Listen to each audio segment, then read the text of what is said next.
Hello दोस्तों, मैं UP TET के अनुसार हिंदी की वर्णमाला आपको समझा दिया है। व्यंजन स्वर कौन कौन से उसमें प्रश्न बनते हैं वो भी समझा दिए हैं। अब नेक्स्ट टॉपिक लेके आया हूँ आपके सामने। वर्णों के मेल से मात्रिक और अमात्रिक शब्द। वर्णों के मेल से मात्रिक और अमात्रिक शब्द। तो पहले आप समझिए, ध्वनि और ध्वनि के बाद होता है वर्ण और वर्णों के बाद अक्षर। इस तरह से तो ध्वनि, जैसे हमारे मुंह से कोई भी आवाज़ निकलती है, क ख ग, ये सब क्या है? ध्वनियाँ हैं। और उसी ध्वनि को अगर हम लिखित रूप कर दें यानी लिख दें तो फिर वो बन जाता है वर्ण। यानी ध्वनि का लिखित रूप ही वर्ण है। तो अब मैं आपको समझाता हूँ वर्ण क्या है। वर्ण भाषा की सबसे छोटी इकाई है। वर्ण क्या है? वर्ण भाषा की सबसे छोटी इकाई होती है, जिसके टुकड़े नहीं किए जा सकते हैं, हम उसको वर्ण कहते हैं। वर्ण भाषा की सबसे छोटी इकाई है और उसके हम और भी टुकड़े नहीं कर सकते। जैसे अ, ई, व, ये वर्ण लिखे हैं। अगर हम इनके टुकड़े करें तो इनके और टुकड़े नहीं हो सकते। तो ये क्या है? वर्ण है। अब आप मात्रिक शब्द।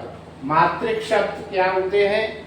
मात्रिक शब्द जैसे वर्णों के मेल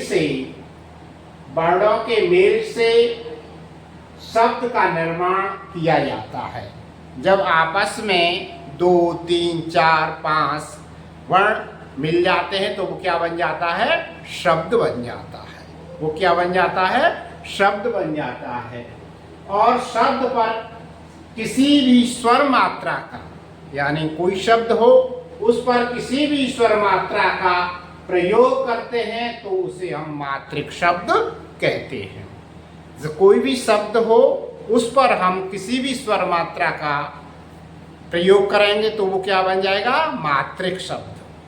जैसे आप देख रहे हो फूल, यहाँ पर शब्द है ये फूल, दोस्त, प्रेम, लीची, ये शब्द है। फूल, दोस्त, प्रेम और लीची। अब इन शब्दों में हमने मात्रा का प्रयोग किया है। जैसे फूल, फूल पे फ पे किसकी मात्रा है? बड़े ऊ की मात्रा है। फ पे किसकी मात्रा है? बड़े ऊ की मात्रा है।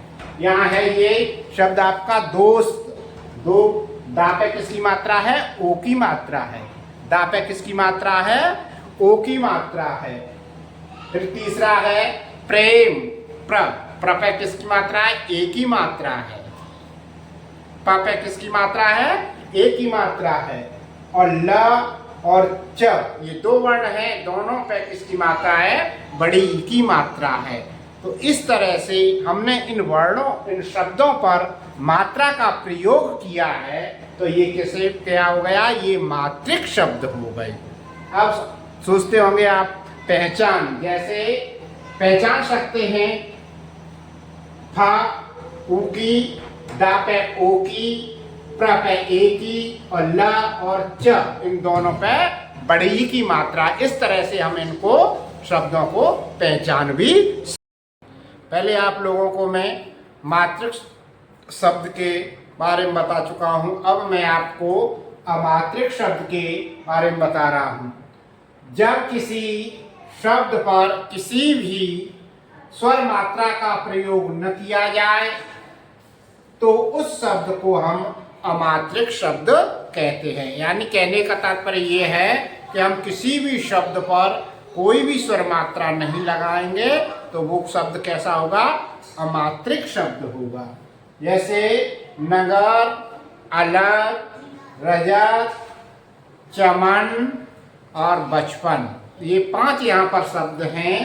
इन पर किसी पर भी कोई भी स्वर मात्रा का प्रयोग नहीं किया गया है, इसलिए ये कैसे शब्द हैं? अमात्रिक शब्द है। यानी इन पर कोई भी मात्रा नहीं लगी है, इसलिए ऐसे शब्दों को हम अमात्रिक शब्द कहते हैं।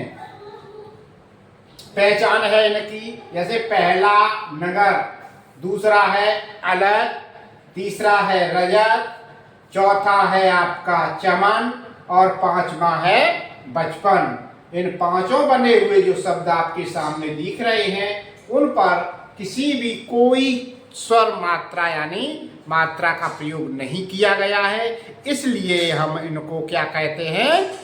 अमात्रिक शब्द कहते हैं।